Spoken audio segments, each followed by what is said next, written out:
You're just dead weight, Milka said with a smirk as she strolled around my desk. We're cutting costs, and frankly, your position is unnecessary. The office fell silent. 20 coworkers froze over their keyboards, pretending not to watch as our CEO publicly dismantled my 3 years at Murphy Pharmaceuticals. You barely contribute in meetings, she continued, voice carrying across the open floor plan.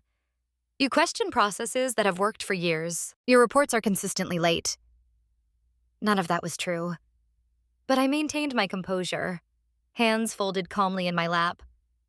You have until the end of the day to clear out your desk. HR has your paperwork. Milka's heels clicked triumphantly as she walked away, not bothering to lower her voice as she added, Some people just don't understand what it takes to succeed in this industry. I smiled and responded simply, Fine, fire me. Milka paused mid-stride, clearly disappointed by my calm acceptance. She'd expected tears or pleading, not quiet dignity. I'm Eddie Murphy, 47 years old, and what Milka doesn't know is that I own 87% of the company that bears my family name. 3 years ago, I stepped down as the public face of Murphy Pharmaceuticals when my father passed away, leaving me controlling interest. The board hired Milka King to lead the company into a new era of growth, unaware I had very specific plans of my own. Rather than watching from afar, I wanted to understand how our company operated from the inside. With a new hairstyle, my mother's maiden name on my ID badge, and a mid-level position in research analytics, I became invisible. Just another employee. For 3 years, I observed, I documented cost-cutting measures that compromised quality. I witnessed talented colleagues leave after being belittled by Milka and her inner circle. I saw our once collaborative culture transform into a toxic environment of fear and favoritism. I had planned to remain undercover for another 6 months, but Milka's public humiliation accelerated my timeline. The shareholders' meeting tomorrow would now serve a different purpose than the quarterly update Milka was expecting. As I packed my desk, I noticed Ethan from legal watching me with a concerned expression. Ethan had worked for Murphy since before I was born and was one of 3 people who knew my true identity. Everything all right? He asked quietly, glancing toward Milka's office. It will be, I assured him. His brow furrowed as he leaned closer. She's making bigger moves than you know. The termination list for tomorrow's meeting? He hesitated. It's extensive, entire departments. I felt my shoulders tense.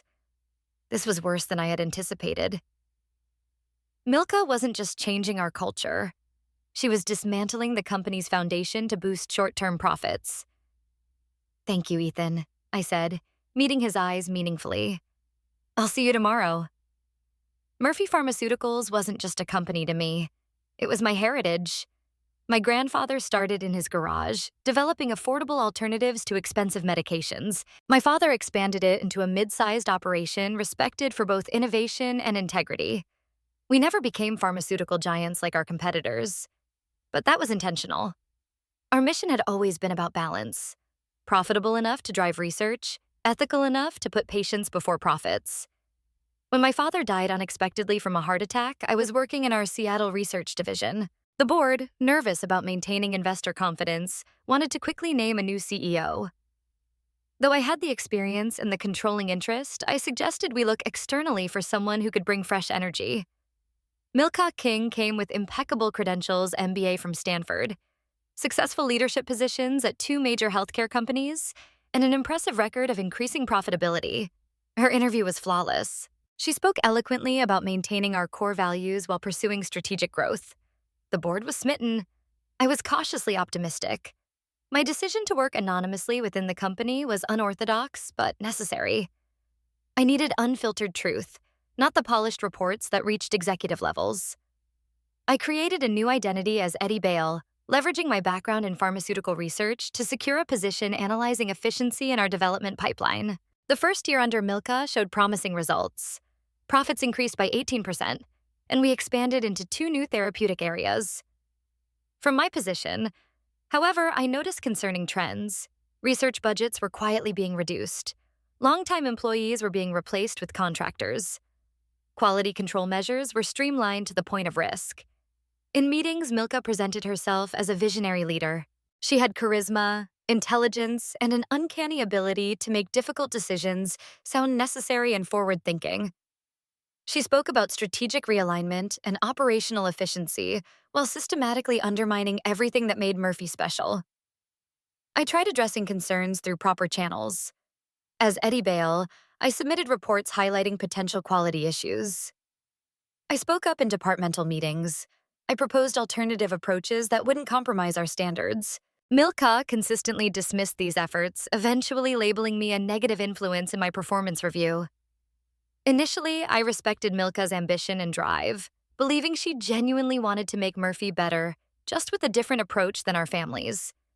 But watching her operate day to day revealed her true priorities: short-term profits, personal advancement, and control.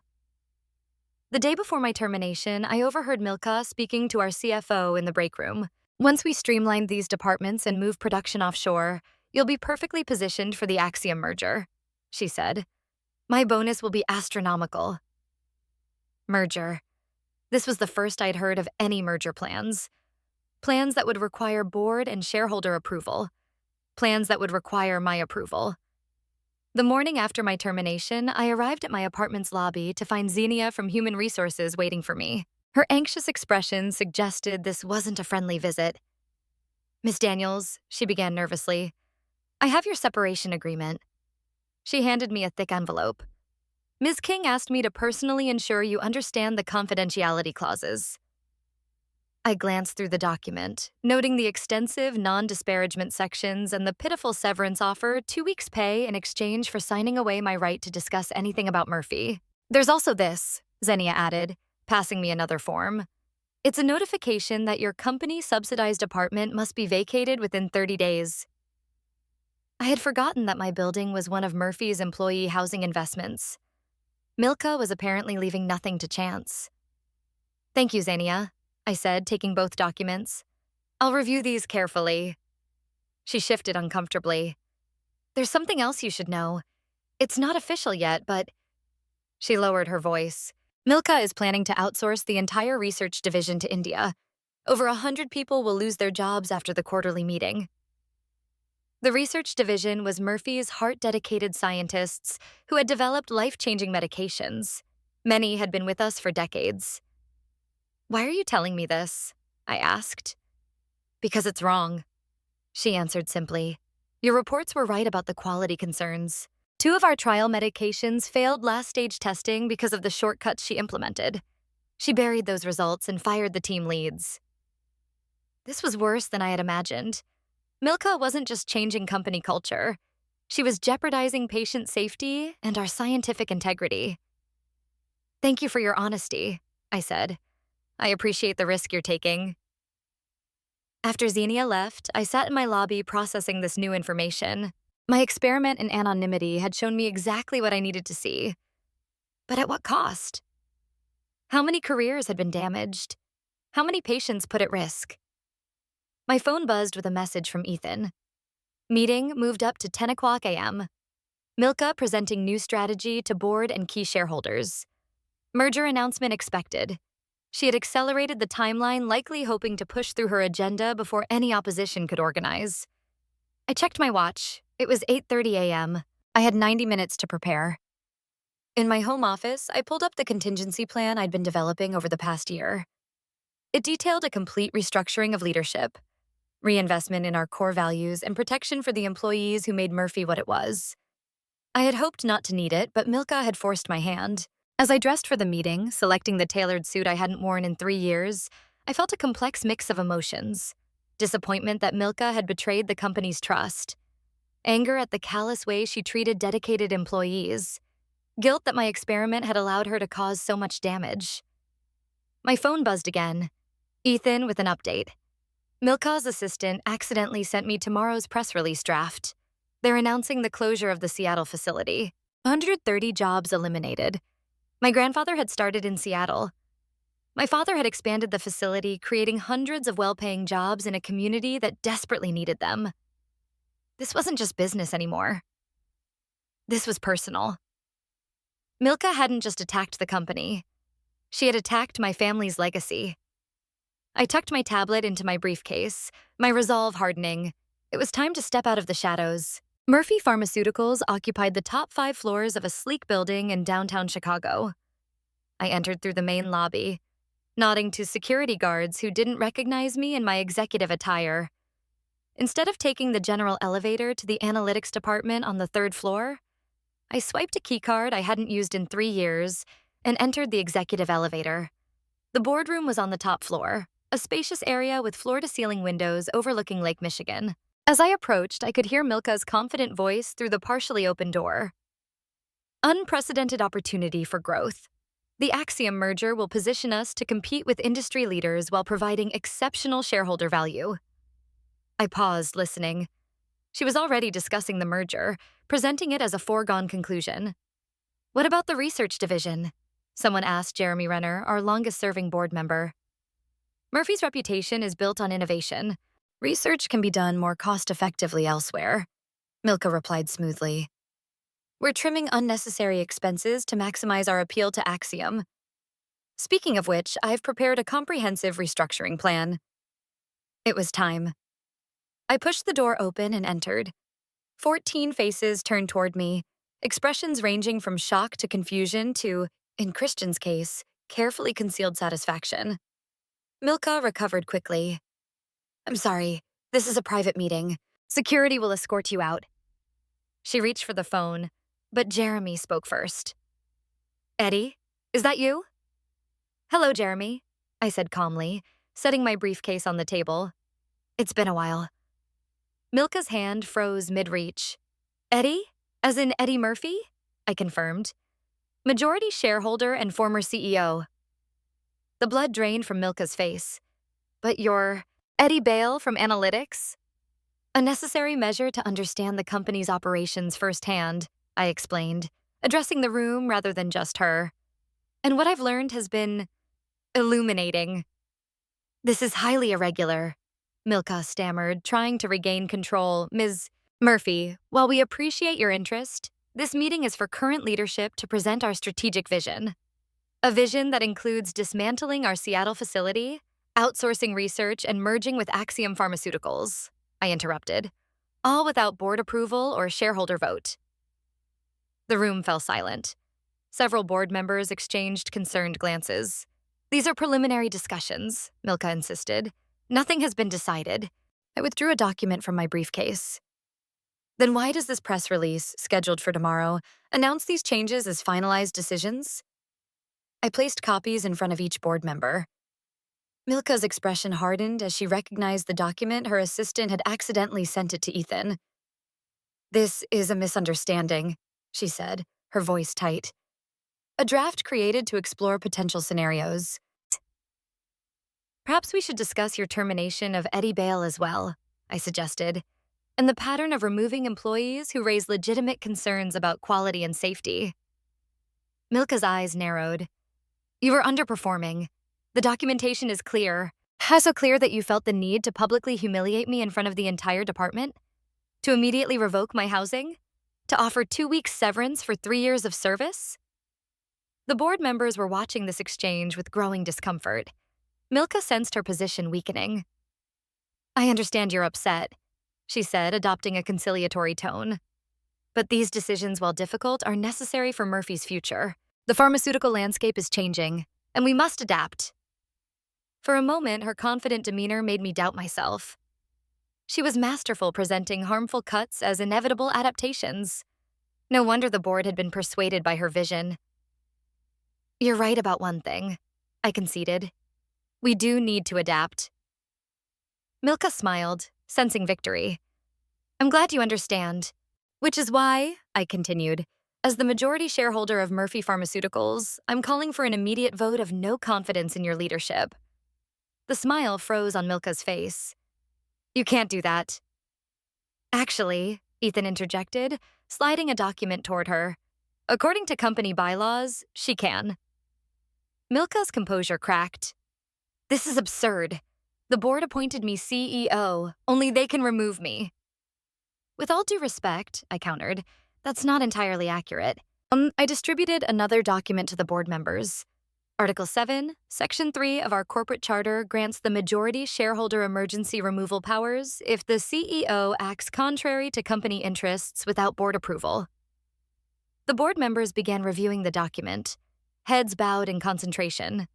Milka remained standing, her knuckles white as she gripped the edge of the table. The merger discussions were preliminary, she insisted. Nothing has been signed. But you've already taken concrete actions, I pointed out. You've terminated employees, compromised quality protocols, and prepared public announcements all without proper authorization. Jeremy Renner cleared his throat. Eddie is correct about the charter provisions. However, we should discuss these accusations thoroughly before taking any action. I nodded. I agree, which is why I've prepared this. I connected my tablet to the room's display system. The screen filled with a detailed timeline of changes implemented under Milka's leadership research budget cuts, disguised as efficiency measures, quality control reductions hidden in technical jargon, terminated employees who had raised concerns, failed drug trials that never appeared in reports to the board. Where did you get this information? Milka demanded. I worked in the company for 3 years documenting everything, I replied. But what truly concerns me is this.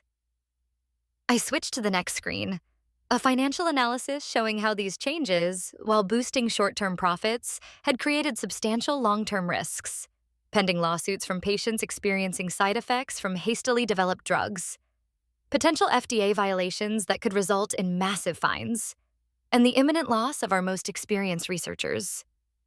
The board members looked increasingly troubled. Milka must have sensed the mood shifting because she abruptly changed tactics. Even if there were some procedural oversights, she argued, the results speak for themselves. Profits are up 42% since I took over. Our stock has nearly doubled. At what cost? I challenge. Our reputation for quality? The safety of our patients? The institutional knowledge of employees who built this company? Business requires tough decisions, Milka said dismissively. Your father understood that, even if you don't. The mention of my father ignited something inside me. My father understood that Murphy's success was built on integrity and innovation, not cutting corners for quick profits. Milka smirked. Your father also understood the importance of professional leadership. He specifically requested an experienced CEO take over after his death because he wasn't confident in your abilities. The words hit like a physical blow. Had my father really doubted me? Had he shared those doubts with Milka? That's not true, Jeremy interrupted, his usually calm voice sharp with anger. Ben Murphy never said any such thing. I was his closest friend on this board, and he was immensely proud of Eddie's contributions to this company. Relief flooded through me, followed by renewed determination. Milka was lying, desperately trying to undermine my confidence. Miss King, Jeremy continued, I think it's time you step outside while the board discusses these matters. Milka's expression hardened. I don't take orders from... Security can escort you if necessary, Jeremy suggested mildly. After Milka reluctantly left, the boardroom erupted in concerned discussions. I remained silent, letting them process the information I'd presented. Finally, Jeremy called for order. Before we vote, there's something you should all know. He looked directly at me. Milka hasn't just been planning a merger. She's been negotiating to sell Murphy's proprietary research to Axiom's separately research Eddie's team developed before Milka arrived. Shocked murmurs filled the room. This wasn't just about jobs or cost-cutting anymore.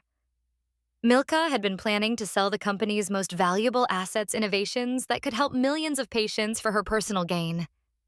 How do you know this? I asked Jeremy. He slid a folder across the table. Because Axiom approached me last week thinking I was already aware of the arrangement. Inside were emails between Milka and Axiom's CEO discussing the sale of our research portfolio for a fraction of its value, with a substantial consulting fee directed to Milka personally. The betrayal was complete. Milka hadn't just compromised our company's values, she had betrayed its very purpose. The board's vote was unanimous. Milka would be removed immediately. However, her termination alone wouldn't solve our deeper problems. The company culture had deteriorated, trust was broken, and we needed to prevent similar situations in the future. We need to announce this change before markets close, said Madeline Laurie, our marketing director. Otherwise, rumors will spread. And what about the Seattle facility? The research division? Asked another board member. Milka's team has already set those wheels in motion. I have a comprehensive transition plan, I assured them. But we need to move quickly. Milka won't leave quietly. As if on cue, the boardroom door flew open. Milka stormed in, followed by two men I didn't recognize. This emergency board meeting violates proper notification procedures, she announced triumphantly. My legal team agrees that any decisions made today are invalid. The lawyers behind her nodded confidently, one step forward. As outside counsel for Murphy Pharmaceuticals, I must advise the board that proper protocols for CEO removal haven't been followed. You're not our outside counsel, Ethan countered, rising from his seat. Brenner and Associates has represented Murphy for 30 years. Not anymore, Milka said smugly. I terminated that relationship last month. Collins and Westfield now represents us.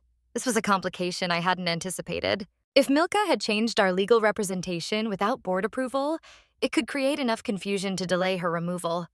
Markets would close, rumors would spread, and she might have time to implement her plans. This is outrageous, Jeremy protested. Changing legal counsel requires board approval. Which I received, Milka countered, producing a document. 3 board members signed off on it. I examined the document. 3 signatures appeared at the bottom board members Milka had personally recruited after taking over.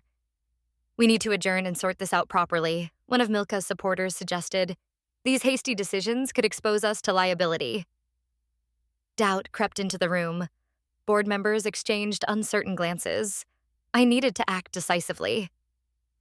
Before we continue, I'd like to introduce someone. I pressed the intercom button. Please send in our guest.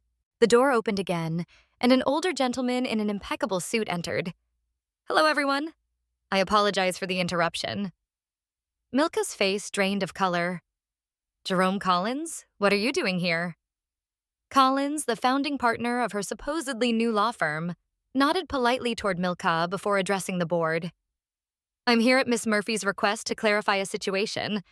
Collins and Westfield has never been retained by Murphy Pharmaceuticals. The document claiming otherwise appears to use a forged signature from my office. The room fell silent. Milka's lawyers exchanged alarmed glances. Furthermore, Collins continued, I should note that impersonating legal counsel constitutes fraud. These gentlemen, he gestured to Milka's lawyers, are not attorneys at my firm. One of the men slipped quietly toward the door. Additionally, Collins added, I've reviewed the corporate charter Ms. Murphy provided. Her authority as majority shareholder is quite clear. Milka's desperate gambit was collapsing, but she had one card left to play. Even if you remove me, she said, turning to the board, you can't undo the agreements already in place. The Seattle closure, the research outsourcing those plans are already filed with regulatory bodies. Actually, I interjected, no regulatory filings have been submitted. I checked this morning. And our preliminary agreement with Axiom? She christianed. Is subject to board approval, Jeremy added, which it never received. Milka's face contorted with fury. You planned this all along, didn't you? Working undercover, gathering information, you set me up. No, Milka, I replied calmly. You did that yourself when you prioritized short-term profits over our company's integrity. She turned to the 3 board members she had appointed. You need to support me on this. Remember our discussions about your compensation packages after the merger? The implication of improper arrangements hung in the air. 2 of her appointees shifted uncomfortably in their seats. The third, however, straightened his posture. Ms. King, are you suggesting we had some sort of personal arrangement regarding the merger? Because that would constitute a serious breach of fiduciary duty. Milka realized too late that she had implicated herself in yet another ethical violation. Her last support on the board was evaporating. As security arrived to escort Milka and her fake legal team from the building, I took my seat at the head of the table. The position had been mine all along. I had simply needed to reclaim it. The next morning, I arrived early for the company-wide meeting I had called. The auditorium filled quickly with anxious employees who had heard rumors but knew nothing concrete. My former colleagues from the analytics department did double takes when they saw me at the podium, dressed in executive attire rather than my usual business casual. Milka had been scheduled to announce the strategic restructuring at this meeting. Instead, she was clearing out her office under security supervision. "Good morning," I began once everyone was seated. "For those who don't know me, I'm Eddie Murphy." A murmur rippled through the crowd. "Some of you knew me as Eddie Bale from the analytics department. That was by design. For the past 3 years, I've worked alongside you, experiencing firsthand the changes in our company culture and operations." I outlined briefly what had transpired Milka's removal, the canceled merger, the saved jobs. With each revelation, the tension in the room gradually transformed into cautious relief. "Yesterday, Milka King fired me, calling me dead weight. Wasn't today? I want to address what makes someone valuable to Murphy Pharmaceuticals." I clicked to the first slide of my presentation photos of employees from every department, from research scientists to maintenance staff. Value isn't determined by title or salary. It's measured by integrity, dedication, and commitment to our mission, creating affordable, effective medications that improve lives. I continued through my restructuring plan. Not the one Milka had envisioned, but one that reinforced our core values while adapting to market realities. No mass layoffs, no quality compromises, no abandoned research projects.